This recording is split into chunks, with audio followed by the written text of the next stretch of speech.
అందరికీ నమస్తే అండి. ఈరోజు జగన్మోహన్ రెడ్డి సేమ్ డైలాగులు మీ అందరికీ గుర్తుండే ఉంటుంది. 2019లో జగన్మోహన్ రెడ్డి ముఖ్యమంత్రిగా ప్రమాణ స్వీకారం చేస్తూ ఒక డైలాగ్ కొట్టాడు. ఒక 30 ఏళ్ల పాటు రాష్ట్రాన్ని నేనే ఏలుతాను, నేనే ముఖ్యమంత్రిగా ఉంటాను. అంటే 5 ఏళ్ళు 10 ఏళ్ళు కాదు, ఏకంగా 30 ఏళ్ళు. అదే డైలాగ్ ఇవాళ కొట్టేసాడండి. మళ్ళీ 30 ఏళ్ళు మనమే పరిపాలించేస్తాం. ఈసారి ఎవరిని కూడా వదలం, అందరినీ గుర్తుపెట్టేసుకోండి. మా కార్యకర్తలు వెంట్రుక కూడా పీకలేరు. జగనన్న 2.0 చూస్తారు, మామూలుగా ఉండదు, ఇక్కడి నుంచి వేరే విధంగా ఉంటుంది అని చెప్పి వాళ్ళ కార్యకర్తల్ని వాళ్ళ నాయకుల్ని రెచ్చగొట్టే ప్రయత్నం చేస్తున్నారు. ఒకసారి ఏమని మాట్లాడుతున్నా వినిపిస్తా చూడండి. ఎవరెవరైతే మిమ్మల్ని జైల్లో పెట్టే కార్యక్రమం ఎవరెవరైతే చేస్తారు, మంచి చేసిన వాళ్ళని గుర్తుపెట్టుకోండి, చెడు చేసిన వారిని గుర్తుపెట్టుకోండి. ఇద్దరిని గుర్తుపెట్టుకోమని చెప్తాం. ఊరికే చూస్తూ ఊరుకో. అబ్బా, వైఎస్ఆర్ కాంగ్రెస్ పార్టీ బ్రతుకుతుంది. వైఎస్ఆర్ కాంగ్రెస్ పార్టీ ఈ రాష్ట్రాన్ని ఏలుతుంది అని కూడా సందర్భంగా చెప్తాను. చాలు వేలుని మటుకి 5 ఏళ్ళు ఈలేవు బాబా. 5 సంవత్సరాలు రాష్ట్రాన్ని పరిపాలించు, పట్టుమని చెప్పుకోవడానికి ఏది ఉండదు. నేను పలానాది కట్టానో, పలానా పరిశ్రమ తీసుకొచ్చానో, లేదంటే రాష్ట్రాన్ని ఎక్కడికో తీసుకెళ్ళిపోయినానో, అమరావతినో, పోలవరమనో, ఇంకొకటనో చెప్పుకోవడానికి ఏమీ లేదు. ఏంట్రా అంటే పథకాల ద్వారాగా నేను డబ్బులు పనిచేశాను, నేను 5 ఏళ్ళు పరిపాలిస్తే ఏ పథకం అయినా సరే నేను 3 ఏళ్ళే ఇచ్చాను, 3 సార్లే ఇచ్చానని చెప్పొస్తాడు. పైగా 30 ఏళ్ళు వేలేస్తాను నేను. వేలేసావు కదా 5 ఏళ్ళు, నీ ఏళ్ళు కూడా చూసాం కదా, నీ పరిపాలన చూశారు కదా ప్రజలు, అందుకే కదా మనకు 11 వచ్చినాయి. ఇప్పుడు నీకు వచ్చిన 11 సీట్లకి నువ్వు కొట్టే డైరీలకి ఏమైనా సంబంధం ఉందా అసలు? ఇంకా ముందు మాట్లాడతా. మరో 30 సంవత్సరాలు ఏళ్తామని కూడా ఈ సందర్భంగా కూడా మరి బాబు. కాబట్టి ఎవరు కూడా వైఎస్ఆర్ కాంగ్రెస్ పార్టీకి సంబంధించిన ఏ కార్యకర్త వెంటికి కూడా ఉపయోగలేడు అని చెప్పి ఇదే ఈ అతి మాటలే వద్దనేది. ఎవరికి కావాలి? మీ కార్యకర్తలు ఇంటికి ఎవరికి అవసరం? నీకు అవసరమేమో, అంతేనా? ఇప్పుడు ఎవరైతే అరెస్ట్ అయ్యి జైళ్ళల్లో ఉన్నారో వాళ్ళు మాట్లాడిన మాటలు కానీ, వాళ్ళ పెట్టిన పోస్టులు కానీ, కోరగడ్డ అనిల్ గారు ఉన్నాడు, వాడు ఎవరిని కూడా కించపరిచి మాట్లాడలేదు. అయినా సరే ఆడి పని కేసులు పెట్టి లోపలేసారని చెప్పి చూపించు, చెప్పగలుగుతావా? ఇప్పుడు లోపల ఉన్న వాళ్ళందరూ కూడా కనీసం మనుషులు అని చెప్పి మర్చిపోయి నోటికి ఎంత వస్తే అంత, మహిళలని లేదు, చిన్నపిల్లలని లేదు, ఫోటోలు మార్ఫింగ్ చేసి ఇళ్లలో ఉన్న ఆడవాళ్ళ గురించి మాట్లాడి రకరకాలుగా మాట్లాడిన, ఇష్టానుసారంగా మాట్లాడితే జైలు పాలు అయిపోరా. పైగా మా కార్యకర్తలు ఇంటికలు కూడా పెక్కలేరు. మీకు ఎవరికి అవసరం లేదు ఇక్కడ ఇంటికలు. బాగా గుర్తుపెట్టుకుని రెచ్చగొట్టే మాటలు మాట్లాడమాక. ప్రతి ఒక్కరు గుర్తుపెట్టుకోండి, ఒక్కటే గుర్తుపెట్టుకోండి, ఈసారి జగనన్న 2.0 కొంచెం వేరుగా కూడా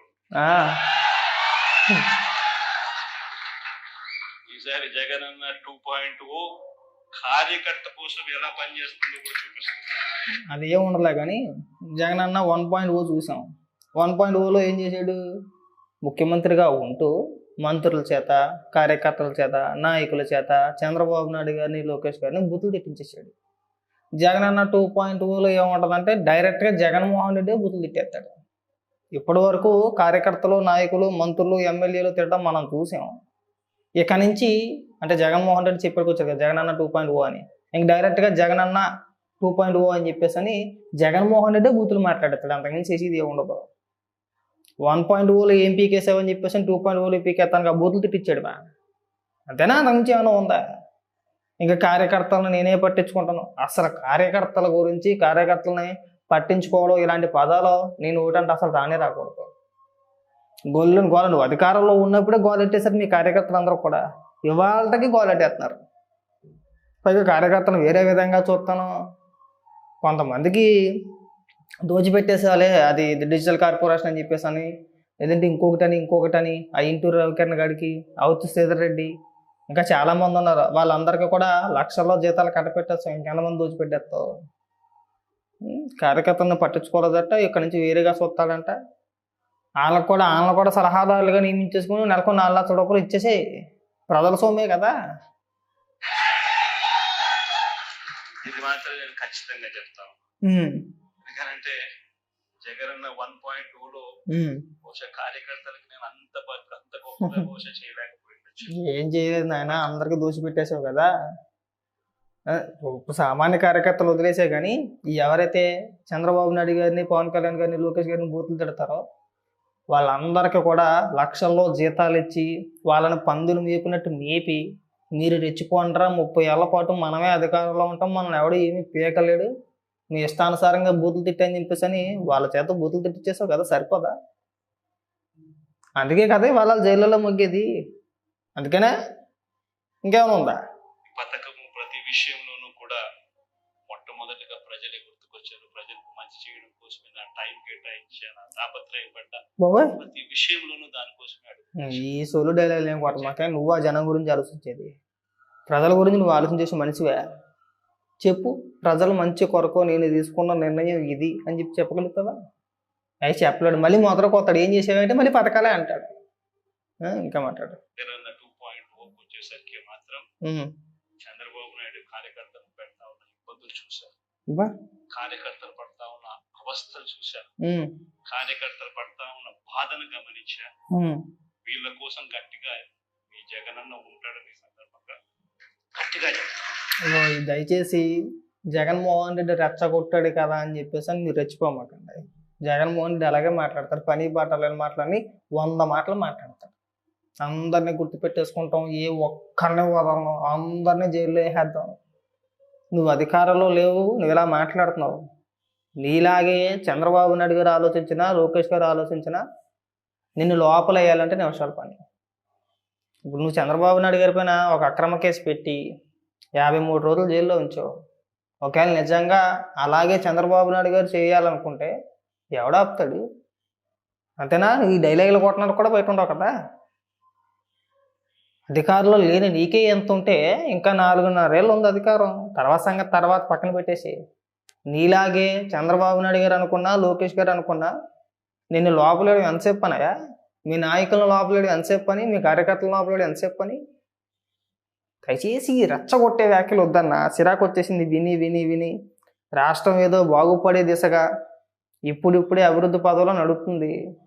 రాష్ట్రానికి పరిశ్రమలు వస్తున్నాయి, పెట్టుబడులదారులు వస్తున్నారు. మనం రాష్ట్రాన్ని అల్లకల్లోలం చేసేద్దాం, రచ్చరచ్చ చేసేద్దాం, దాడులు చేసేద్దాం. రాష్ట్రానికి ఎవడన్నా వచ్చి ఒక పరిశ్రమ పెట్టాలన్నా, పెట్టుబడులు పెట్టాలన్నా భయపడే విధంగా చేసేస్తాం. ఇలాంటి వ్యాఖ్యలు చేస్తే నెక్స్ట్ టైం నీకు వచ్చే 11 కూడా రావు. బాగా గుర్తుపెట్టుకున్నా, మేము నాయకులపైన దాడి చేస్తాము, ఆఫీసులపైన దాడి చేస్తాము, పరిశ్రమలపైన దాడి చేస్తాము, వాళ్ళపైన దాడి చేస్తామంటే రాష్ట్రం రాను రాను రోజులు వెనక్కి వెళ్ళి తప్పితే ముందుకైతే వెళ్ళదు.